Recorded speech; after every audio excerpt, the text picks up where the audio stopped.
اللہ یستہزئ بہم، ان کے ساتھ اللہ تعالیٰ استہزاء کر رہے ہیں۔ یعنی پہلی آیت مبارکہ کے اندر منافقین نے یہ کہا تھا کہ ہم ایمان والوں کے ساتھ استہزاء کر رہے ہیں۔ اس آیت مبارکہ کے اندر اللہ رب العزت نے ان منافقین کے استہزاء کا جواب ارشاد فرمایا کہ اللہ تعالیٰ ان منافقین کے ساتھ استہزاء فرما رہے ہیں۔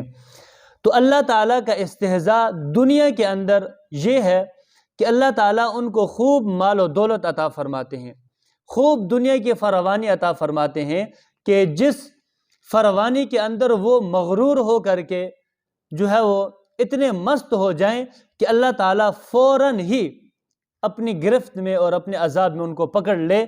یہ دنیا کے اندر اللہ کا استہزاء ہے۔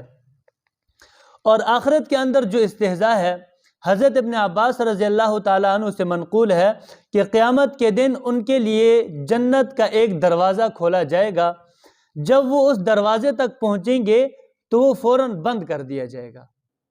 یعنی جنت کا دروازہ ان کے لیے کھولا گیا تو جب وہ دروازے کے قریب پہنچے تو فوراً ان کے لیے دروازہ بند کر دیا گیا اور ان کو دھکیل کر کے آگ میں ڈال دیا گیا۔